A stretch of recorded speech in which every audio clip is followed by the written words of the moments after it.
let's look at Saturday. It's not a super busy day, but there is lots for us to talk about. Lots of streaming opportunities, injury news, as per usual, Michael Bolton. Thanks, Josh. It's Michael Bolton here, and it's time for another episode of the Locked On Fantasy Basketball Podcast. Let's get to it. Let's get to it, indeed.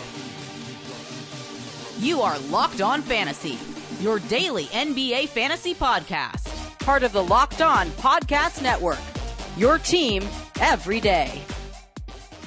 Hello and welcome to the Locked On Fantasy Basketball Podcast, brought to you by Basketball Monster. My name is Josh Lloyd and I made $5,000 a week last week working from home with this one simple trick: prostitution. I'm also the lead fantasy analyst at basketballmonster.com, and you can find me on Blue Sky at joshloyd.bsky.social, on Twitter at redrock_bball, on TikTok at redrock_bball, and on Instagram at Locked On Fantasy Basketball. Today's episode is brought to you by FanDuel. From the first whistle to the final drive, FanDuel makes the NFL playoffs even more exciting. Right now, new customers can bet $5 and get $300 in bonus bets if you win your first bet. Go to FanDuel.com to get started. Also, check out LockedOnDaily.com and you find the best newsletter for your favorite NBA team. It's LockedOnDaily.com, and if you want the best fantasy basketball analysis, go somewhere else. But if you like this show, thumb it up.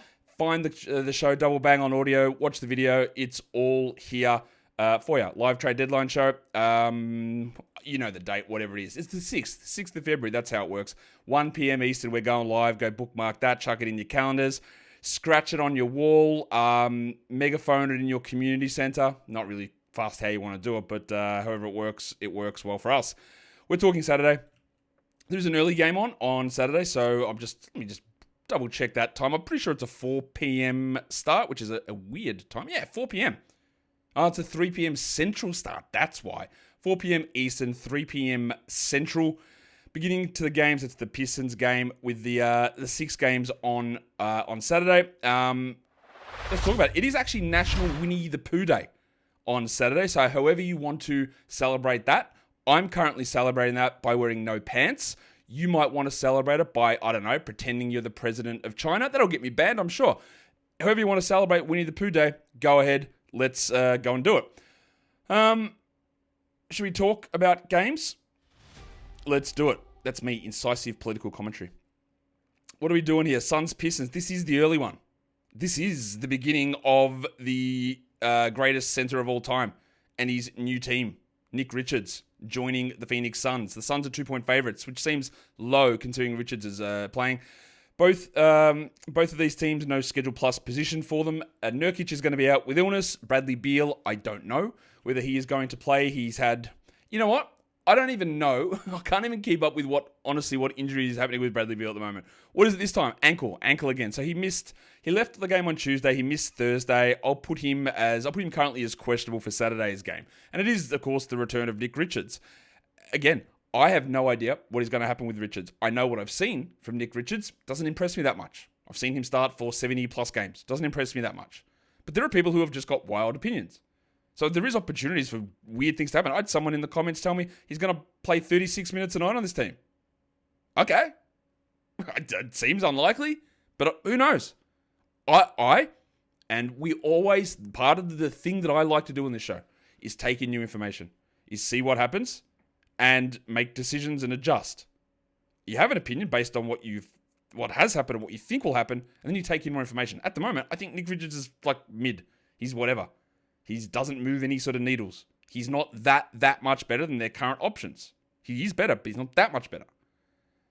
Well, actually, he's not better than Yusuf Nurkic, but that's a separate point. The Nurkic stuff is weird and different.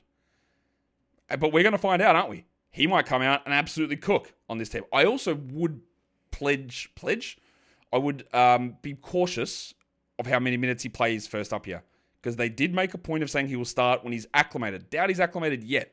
So I wouldn't be surprised if he comes off the bench. He might start, but I wouldn't be surprised. Wouldn't be surprised if he plays 22 minutes. That doesn't mean he'll be 22 minutes every night. He might, but it doesn't mean that. So just be cautious about what you see game one. Of course, this is a revenge game spot for Mason Plumlee and for Monte Morris, two guys who actually might just play 0 minutes. Plumlee probably won't, but yeah, there you go. We are watching what Richards is going to do. Obviously, one of the biggest stories on Saturday is to see how that looks. And the next one is Ausar Thompson, who it's really hard to completely buy in. Different leagues, different scenarios allow for different things. Ideally, we'd all play in leagues, and I have railed against this for a long time. Massive railing fan here. Railed against it for a long time. About why are fantasy basketball benches and rosters so small? Why does it give no ability for fantasy managers to have a speculative outlook on things? I actually think this guy's good. I'm just going to wait and see where it goes. Because if you do that too many times, you lose. Because we run this insane setup of daily changes, 10 starters, 3 benches default. It's crazy. And again, it's because some of the way that things have started and the way that the leagues have evolved is they started from a roto setting where you've got limited games and your bench serves as a legit bench / IR slot, where you've got games caps in the starters, and so you can't just rotate every day, to transitioning to a daily head-to-head league without changing the structure of the setup. Because, when you talk about the most popular fantasy game, or the original fantasy game, Roto Baseball, versus the most popular current game, Fantasy Football, and the default basketball sort of takes the worst of both of those, we're going to run with the idea of using categories like baseball, but without the head-to-head nature of football, and sort of miss the boat on both of those. That's why I've been against this situation of the way that it's set up as default. I think you need larger benches.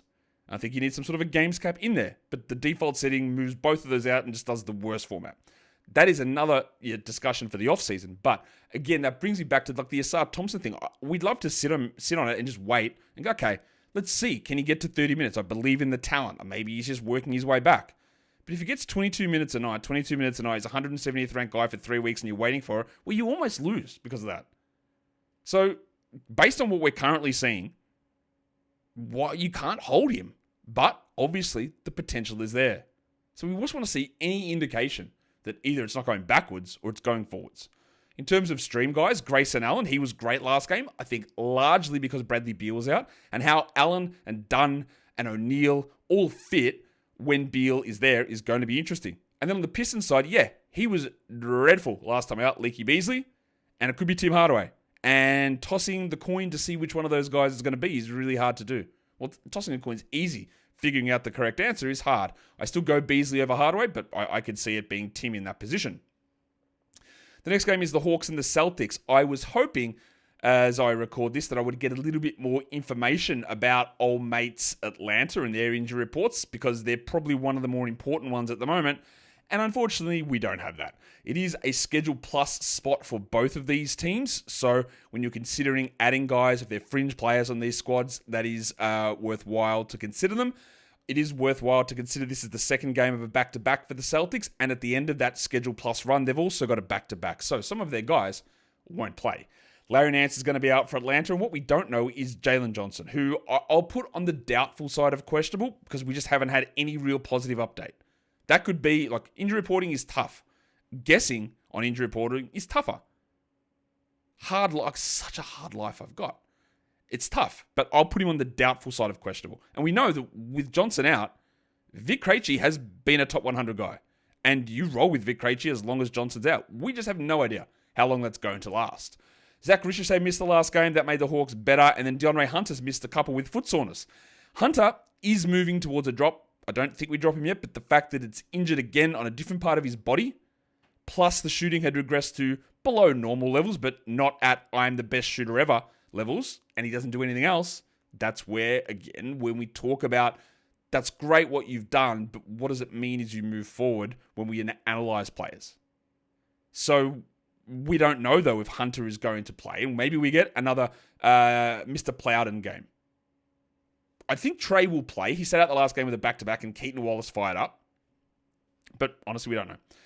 It is the second half of back-to-back for Boston, and at this point, I believe that Porzingis and Horford are both playing on Friday. Therefore, they're both not going to play on this day. Now, Sneaky Joe Mazzulla could run Luke Cornett. He could run Nemesh Cater, the Pastel Donata. He could also chuck out Xavier Tillman. So it is tough. Cornett's probably the guy I look to. But I don't know. I've already talked about the stream guys there, Krejci and Cornett. On the Hawks, though, Onyeka Okongwu. 27 minutes and 26 minutes the last 2 games. Well, that's there. That's what we want. I don't trust that that's what we're going to get every single night. That is what I believe we should get every night, and those are two very different things. But of course, if you grab him, grab him.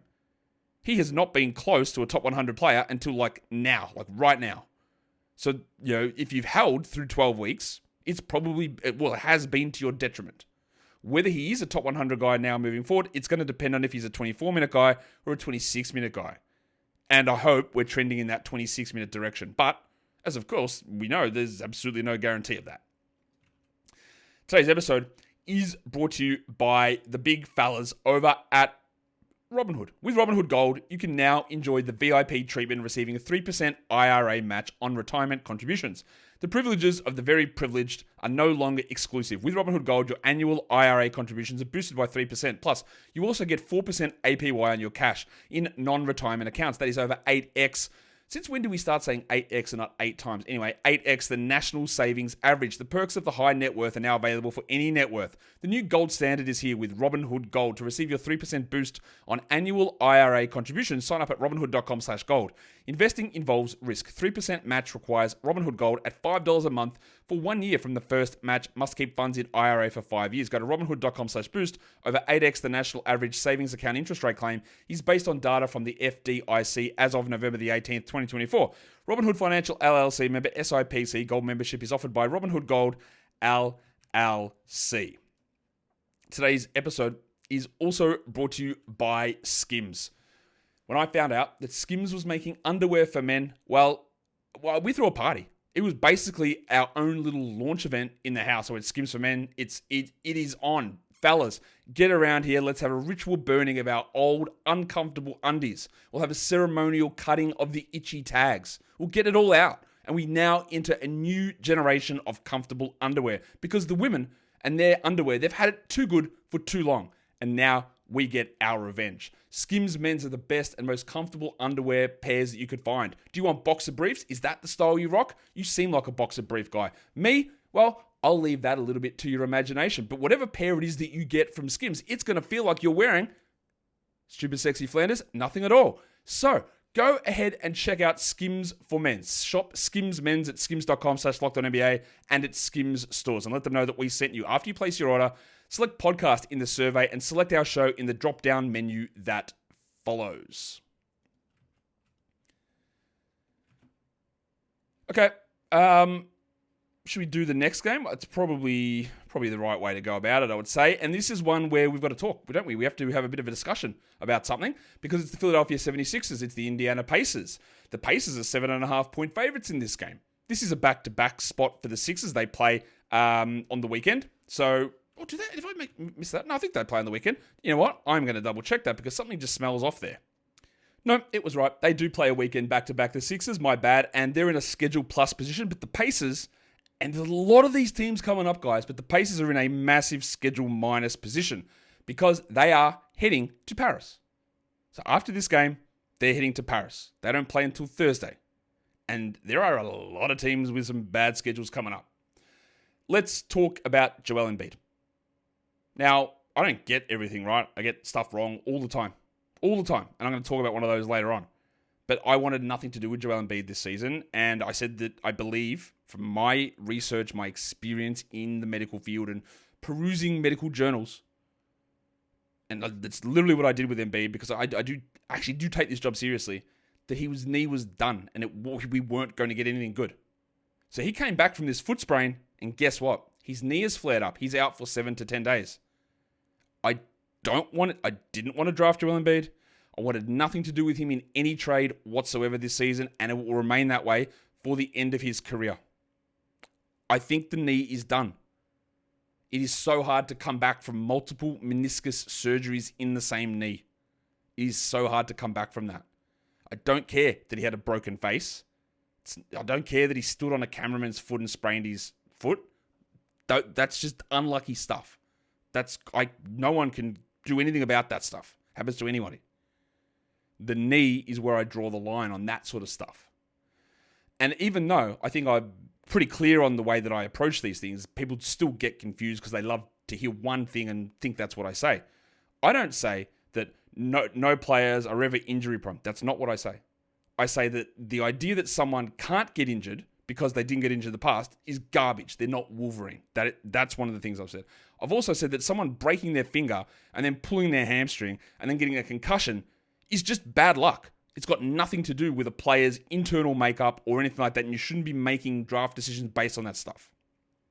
But what I have said, and I feel I've been relatively consistent on this, if you have the same injury in the same knee repetitively, then that part of the body is in real trouble. And that's where we're at with Embiid. And that's where we're at with Kawhi. And now, after 3 of them, I think that's where we're at with Zion Williamson's hamstrings. I don't care if you break a hand or anything like that. It's nothing to do with it. It's, to me, the very specific. And that's why every single situation needs to be viewed independently.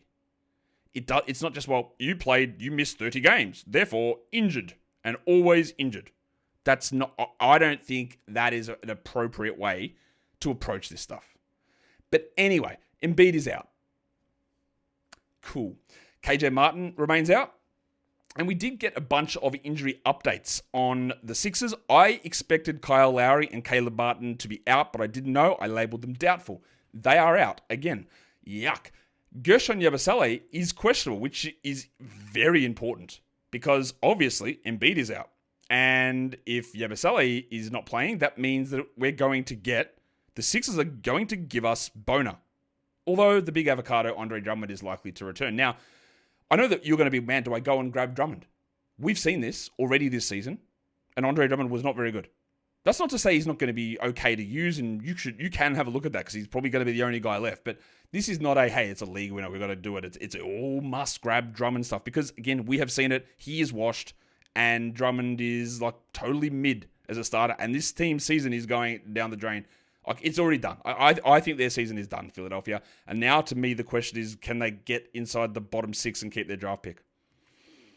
I think they're in real strife.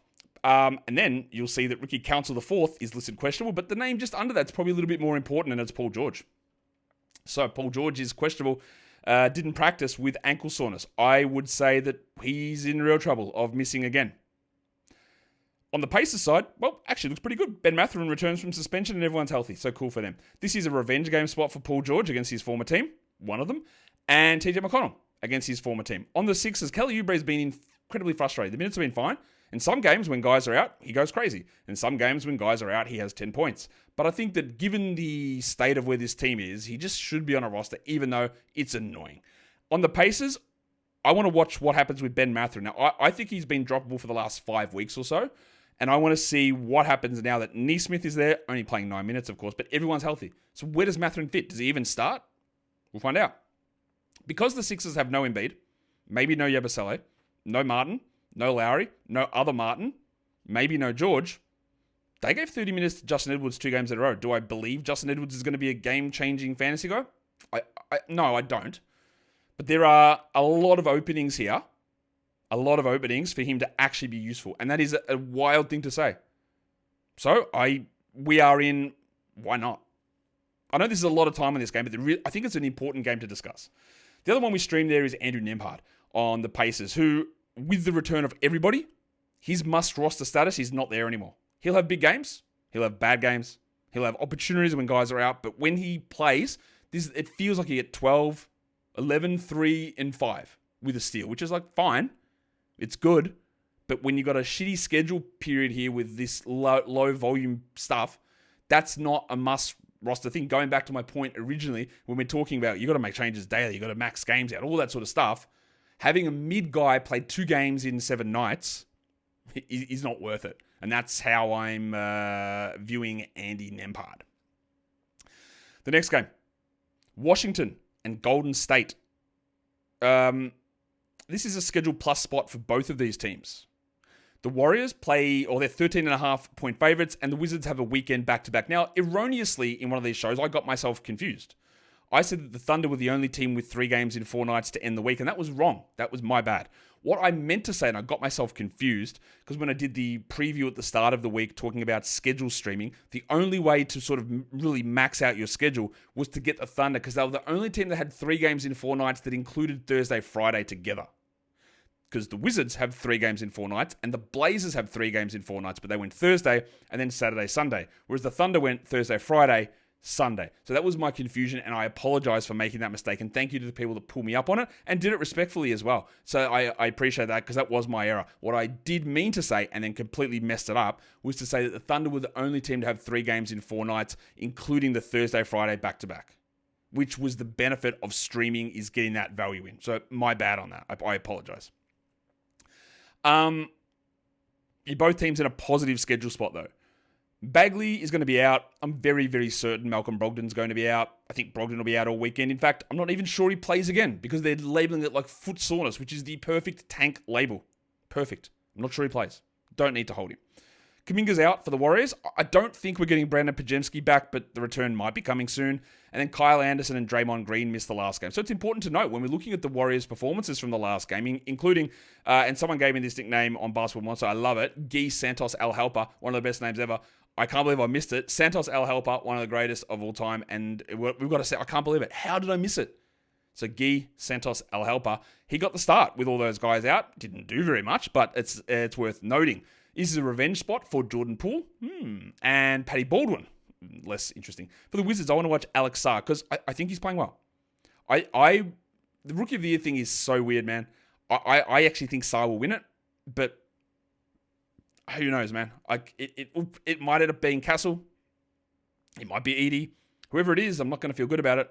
But I think it might be Sarr. On the Warriors side of things, I want to watch Trace Jackson-Davis, because weirdly his field goal percentage is plummeting. I don't know why, because all he does is finish around the rim, but he was very high field goal, like 68 or something last season. And I think he's at 53 on his twos over the last 2 weeks, which is weird. So I want to see that improve. In terms of streams, it's probably Bub Carrington, because he's going to play 30 minutes, but what's he going to give you? 8, 4, and 4? Maybe. He might have a good game. He might shoot 67% on 8 attempts. Can't really do that on 8 attempts, though, can you? You can get close.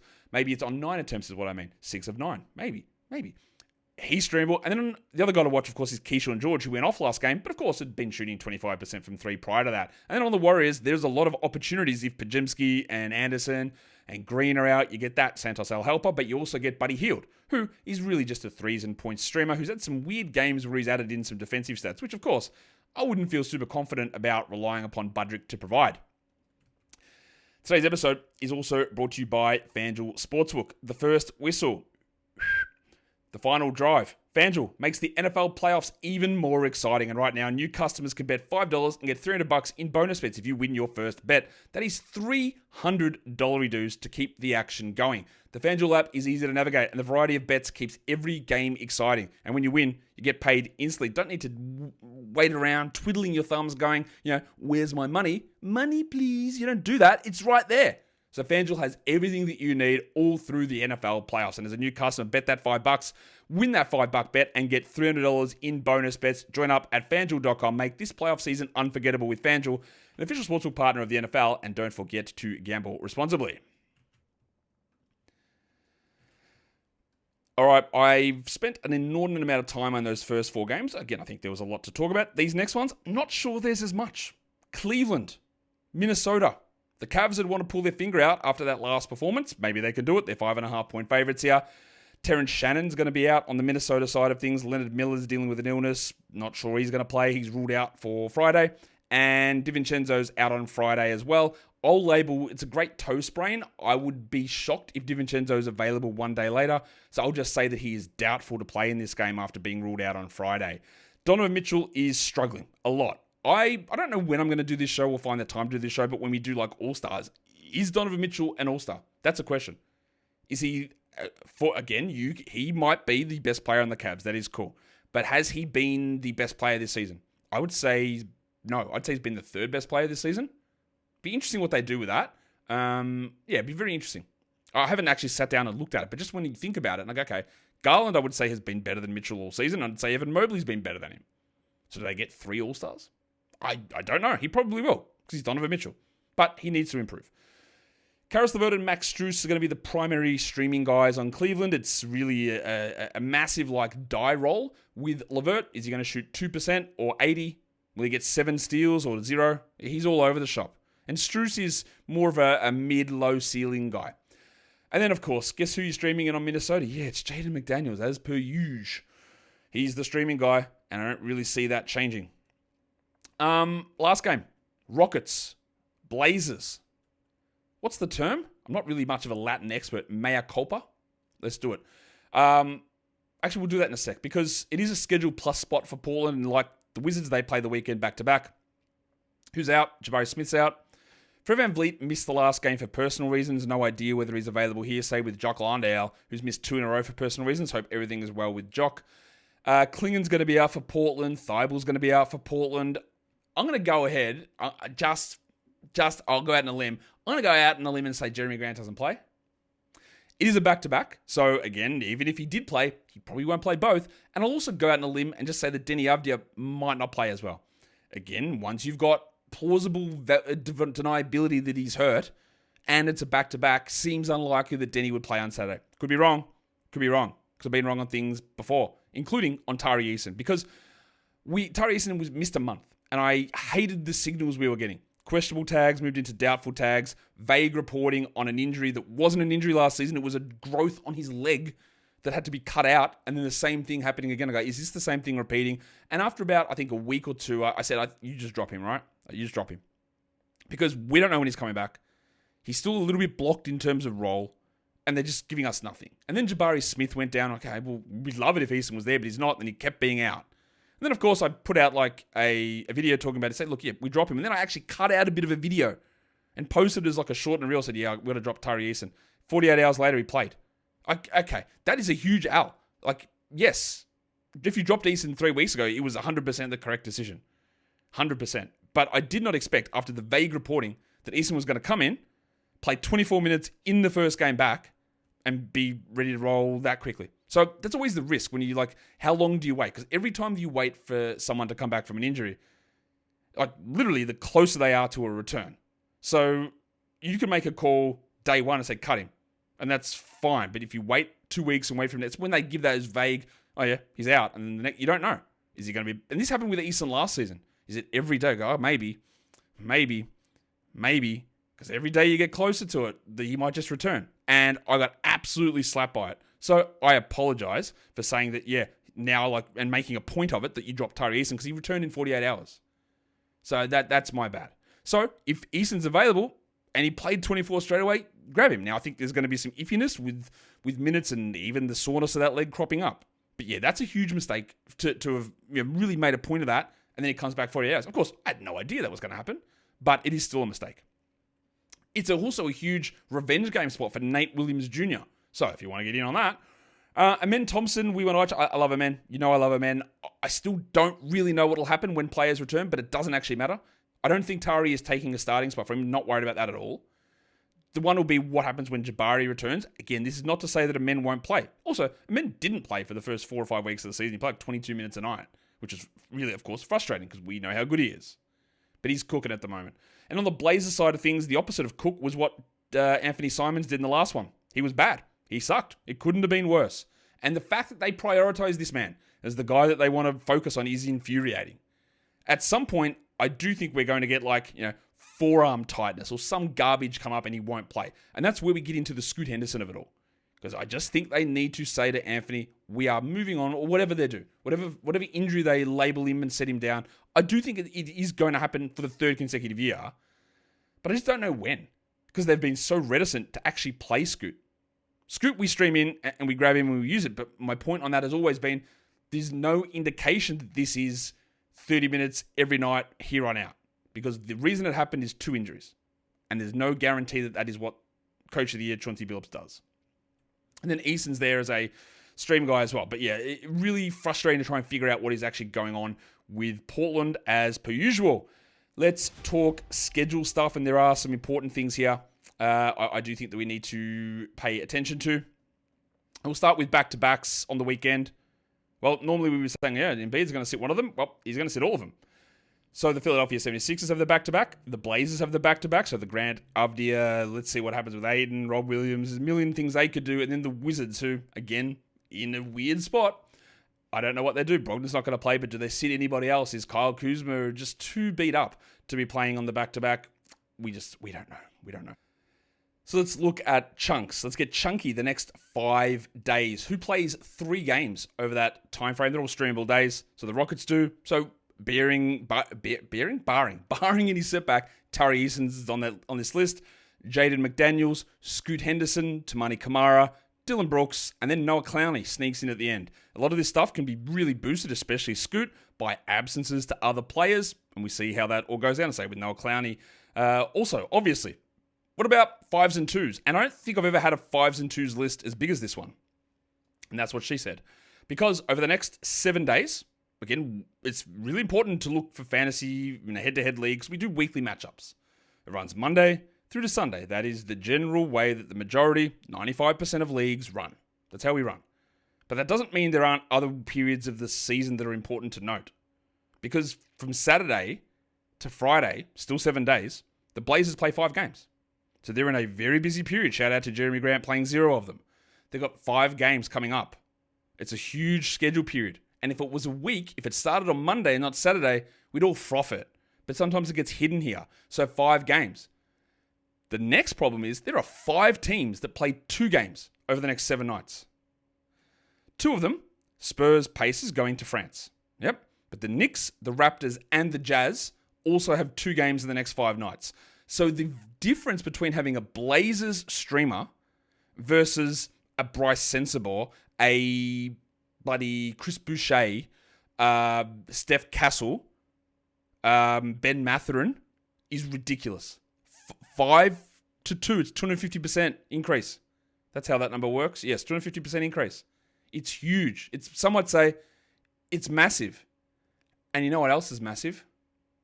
Low taper fade. But yeah, that's huge, right? 2 games, 5 nights. So when you're looking at value and, man, I'm going to grab this guy because of this. Well, yeah, you got 5 teams with only 2 games. And that is not a good spot to be in. Let's get our stream on. Next, streams of the day is where we'll start. It's a good place to start this. It's a weird day. And honestly, when I look at my projections, the guy that actually came out on top, and I did not want to put him as a 10-team streamer, was Luke Cornett. Right? He came out on top because Horford and Porzingis are probably going to be out on Saturday. But I'm trying to project them in a way that I think makes sense, but I don't know what Missoula's going to do. So I couldn't put Cornett at the top because it might be Cater, it might be Tillman. He might do something incredibly crazy and play Drew Peterson at center. I don't know. Anything could happen. So I'm going to put Dylan Brooks as a 10-team stream of the day. Mike Conley, with the assumption that DiVincenzo's out. Robert Williams, maybe he has like a 4-block game as a 14-team streamer. And then Luke Cornett as the deep league one. But Cornett could come out right at the top. The points league guys, these are all 60% available. Yahoo and ESPN. Andrew Nembhard still comes out on top there. And again, if we're understanding that with that thing I just talked about with the games, is that's great to stream Nembhard in them, but then it's a really rough run of things with only those 2 games in the next 7 nights for the Pacers. Let's look at the 10-team stream list. Dylan Brooks, Mike Conley, Rob Williams, Luke Cornett, Grayson Allen, Bub Carrington. Working under the assumption that Bradley Beal may not play, Malcolm Brogdon does not play, Horford and Porzingis do not play, and DiVincenzo doesn't play. But it is assumptions, and we have to work off a lot of that stuff. The 12-team list, remembering we've only got 6 games on, so it does get a little rough at times. We've got Royce O'Neal, Nickeil Alexander-Walker, Karis LeVert, Isaiah Stewart, Ryan Dunn, who was very good in the last game, and if Beal is out, he will jump up even further. Nemeash Cater, who might move even higher up this list if we hear that he's 100% starting. And then for deeper leagues, there's names on this list you could stream in 12s as well. Obi Toppin's there. Justin Edwards might jump up, especially if Paul George is out. Sam Hauser and Dean Wade, well, they belong in the deep leagues, but Tim Hardaway, you might get 4 points, you might get 20. If you want to take that flyer to get scoring, he moves way up. Same with Max Strus, you can have that flyer opportunity. But overall, the value is unlikely to be super good every time.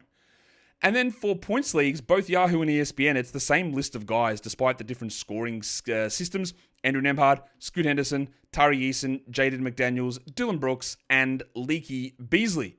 So get ready to celebrate Winnie the Pooh Day by getting your fantasy basketball lineups ready and by hopefully enjoying this show. Hit the thumb, subscribe, comment, and also, again, let's be good, let's be positive, let's celebrate not only our differences, but let's celebrate something good that we did. Something small. Just make it small. It's easy to celebrate something small because then you can build to something big. Guys, we are done here. Thank you so much for listening, everyone. See ya.